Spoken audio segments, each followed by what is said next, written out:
The apartment smelled like fresh paint and possibility. Nadia stood in the center of the living room on the morning of her move-in, turning slowly, taking it all in, the tall windows that caught the morning light just right, the honey-colored hardwood floors her father had insisted on, the kitchen with its deep sink, and the little windowsill above it where she had already decided she would grow mint and basil. She had imagined this moment for years, not in the abstract, dreamy way people imagine things they don't quite believe will happen, but in the specific, deliberate way of someone who has earned every square foot through sacrifice. The couch would go there, the bookshelf against that wall, the reading lamp in the corner, where the light fell golden in the late afternoon. This apartment was the physical proof that she had survived. She had survived the years of working 2 jobs while her classmates went to weddings and vacations. She had survived the cramped room in her aunt's house where she slept on a mattress on the floor and kept her savings in a shoebox. She had survived her father's slow illness, sitting beside him in hospital rooms, holding his hand while he spoke softly about the apartment he was putting in her name. So you always have a place, Janu. So no one can ever make you feel like a guest in your own life. Her father had died 8 months ago. This apartment was the last thing he gave her. Nadia pressed her palm flat against the living room wall and let herself feel it. The solidity, the permanence, the quiet miracle of ownership. She closed her eyes for just a moment. In that moment there was only sunlight through clean glass, the smell of new paint, and the profound peace of a woman standing in a space that was entirely, legally, beautifully hers. Then she heard the elevator open down the hall. Then came the voices. Then came the clinking of gold bangles. Then came Farida Malik, her mother-in-law, walking through Nadia's front door without knocking, without pausing, without even a flicker of hesitation, dragging behind her the full gravity of a woman who had never once in 61 years been asked to consider that a room might not belong to her. Nadia's palm was still flat against the wall. She kept it there, feeling the plaster, grounding herself. Something in her chest tightened, not quite fear, not quite anger, something quieter than both. Something that felt, if she was honest with herself, like the very first page of a very long story she had not agreed to be in. She took one slow breath, then she turned around and smiled. It didn't happen all at once. That was the thing about erosion. It never did. The first week, Farida came by every morning under the banner of helping them settle in. She rearranged the kitchen cabinets while Nadia was in the shower, moving her spices to a high shelf she couldn't easily reach, and installing Farida's own preferred brand of tea on the counter, as though planting a flag. Nadia moved the spices back that evening, without saying a word. The next morning they were high again.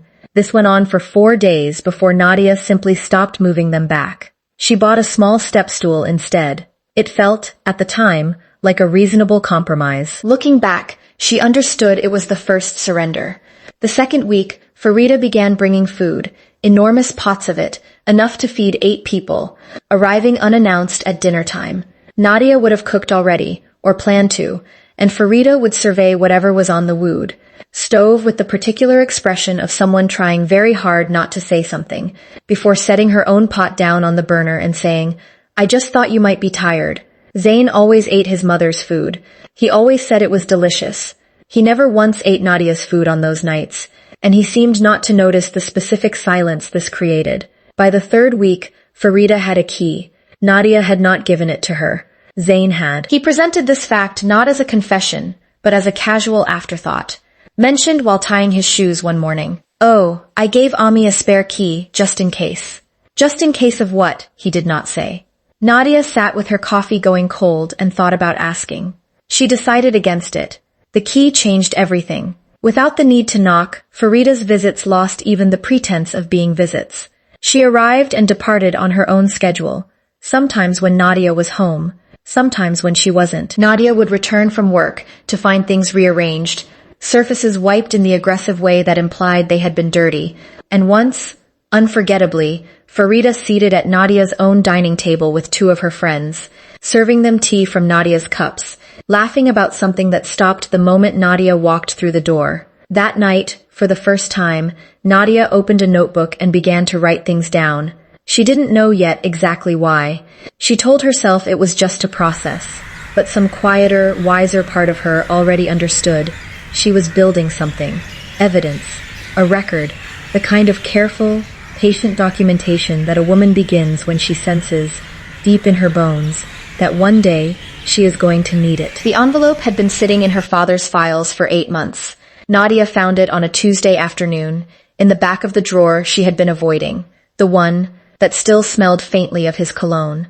The one with his reading glasses folded neatly on top, of a stack of documents, as though he had simply stepped away and would be back shortly to need them. She had been putting off going through his papers, because going through his papers meant he was really gone, and some part of her had been quietly, irrationally preserving the illusion that he wasn't. But Farida had slid a handwritten note under the bedroom door that morning, a bill, itemized. Rent, utilities, household management fees, a phrase so audacious Nadia had read it 3 times to make sure she wasn't misunderstanding. The total at the bottom was written in Farida's looping, confident handwriting, the handwriting of a woman who had never once doubted her own authority. Nadia had sat on the edge of the bed, holding the paper for a long time. Then she had gotten up, taken her father's drawer key from her jewelry box, and driven to the storage unit where she had kept his files. She almost missed it. It was tucked behind his insurance documents, inside a plain brown envelope with her name written on the front in his handwriting. Just her name. Nadia. Not Nadia and husband. Not Nadia Malik. Her name, the one he gave her. The one that was hers before any marriage changed anything about her on paper. Inside was the deed. She read it twice. Then she sat down on a dusty storage box and read it a 3rd time, slowly, the way you read something when the words are simple but the meaning is enormous. The apartment had been registered in her name alone, 18 months before her wedding, purchased outright with money her father had spent decades saving. There was no joint ownership. There was no ambiguity. The property belonged solely to Nadia, not to her husband, not to his family, not to anyone who had ever clinked their bangles through her front door uninvited. She thought about crying. Instead, she felt something settle inside her, calm and cool and absolute, like a foundation being poured. She took out her phone and called her father's lawyer. He confirmed everything within the hour, his voice warm with something that sounded almost like relief, as though he too had been waiting for her to find this. He used words like sole proprietor, an unencumbered title, and full legal right to occupy, and control the premises. Each phrase landed in Nadia's chest like a stone dropping into still water. She drove home slowly. She said nothing to Zayn that evening. She said nothing to Farida, who was in the kitchen again, uninvited again, reorganizing the tartar with the cheerful authority of a woman who believed the world continuously, confirmed her right to do exactly as she pleased. Nadia made herself a cup of tea. She sat at her dining table, her table, in her apartment, on her deed, and she opened her notebook. She turned to a fresh page. At the top she wrote one word, underlined it twice, and allowed herself, for the first time in months, a slow and private smile. Soon, Farida chose a Friday for the gathering, because Farida always chose Fridays. Fridays meant the whole family came. Zayn's aunts, his uncles, the cousins who took photographs of everything and posted them before the tea had even been poured. Farida had announced the gathering herself, through the family WhatsApp group, in a message that described it as a family lunch at the apartment, without once using Nadia's, Sia's name. Not Nadia and Zayn's apartment. Not the young couple's home, simply the apartment, as though the place were a neutral venue, a rented hall, a space that belonged to the occasion, rather than to any specific person. Nadia had read the message 3 times. Then she had replied with a single word, welcome, and set her phone face down on the counter. She spent that week preparing, not cooking, not cleaning, not arranging flowers or ironing tablecloths the way she had spent the previous months preparing for Farida's invasions. She prepared differently this time. She called her father's lawyer again. She made photocopies. She placed certain documents inside a plain manila folder and set the folder on the highest shelf of her wardrobe, where she could reach it easily and where no one else would think to look. She slept better that week than she had in months. The Friday arrived bright and warm. The family filled the apartment by noon, voices overlapping, children running, the smell of the food Farida had brought and arranged on Nadia's dining table, as though catering an event she was hosting in her own home. Nadia moved through it all quietly, refilling glasses, accepting compliments on the apartment with a smile that gave nothing away. It was Farida who created the moment. She always did. She stood at the head of the dining table, Nadia's dining table, and tapped her bangles against her glass the way people do when they want a room to go quiet and fully expect that it will. The conversations died down. The cousins lowered their phones. Zayn looked up from his plate with an expression that was already apologetic, as though some part of him sensed what was coming, even if he lacked the courage to stop it. "I have a small announcement," Farida said, smiling at the room. "As you all know, managing this household has fallen largely to me. So I've decided to formally take over the apartment's affairs, finances, maintenance, everything. It simply makes more sense. Nadia is busy with work, and frankly," she paused, tilting her head in Nadia's direction with an expression of theatrical sympathy, "these things require experience." The room murmured. Some nodded. An aunt patted Farida's hand approvingly. Nadia set down her glass. She walked to the wardrobe, retrieved the manila folder, and returned to the dining table without hurrying. She did not look angry. She did not look nervous. She looked, if anything, like a woman arriving precisely on time to an appointment she had scheduled herself. She placed the deed on the table. Then, beside it, she laid the formal legal notice she had prepared with her lawyer, a document, politely but unambiguously requesting that all unauthorized occupants cease treating the bowed premises as their own, and that the sole legal owners, sole authority over her property, be immediately and permanently respected. The room went completely silent. Farida stared at the papers.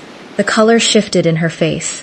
Not all at once, but gradually, the way light changes when a cloud moves across the sun. She looked at Zayn.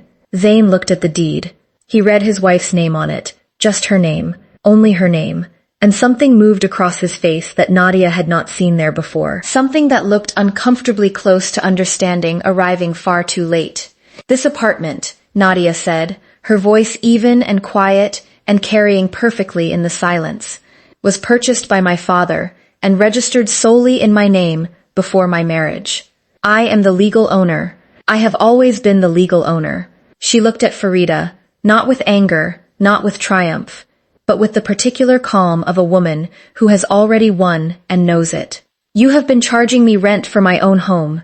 Nobody spoke. A cousin put her phone down entirely. Nadia picked up the deed, slid it back into the folder, and tucked it under her arm. Then she looked around the table, at the aunts, the uncles, the cousins, at Zayn, at Farida, and she said the only other thing she needed to say. "Lunch was lovely. I'll see you all out."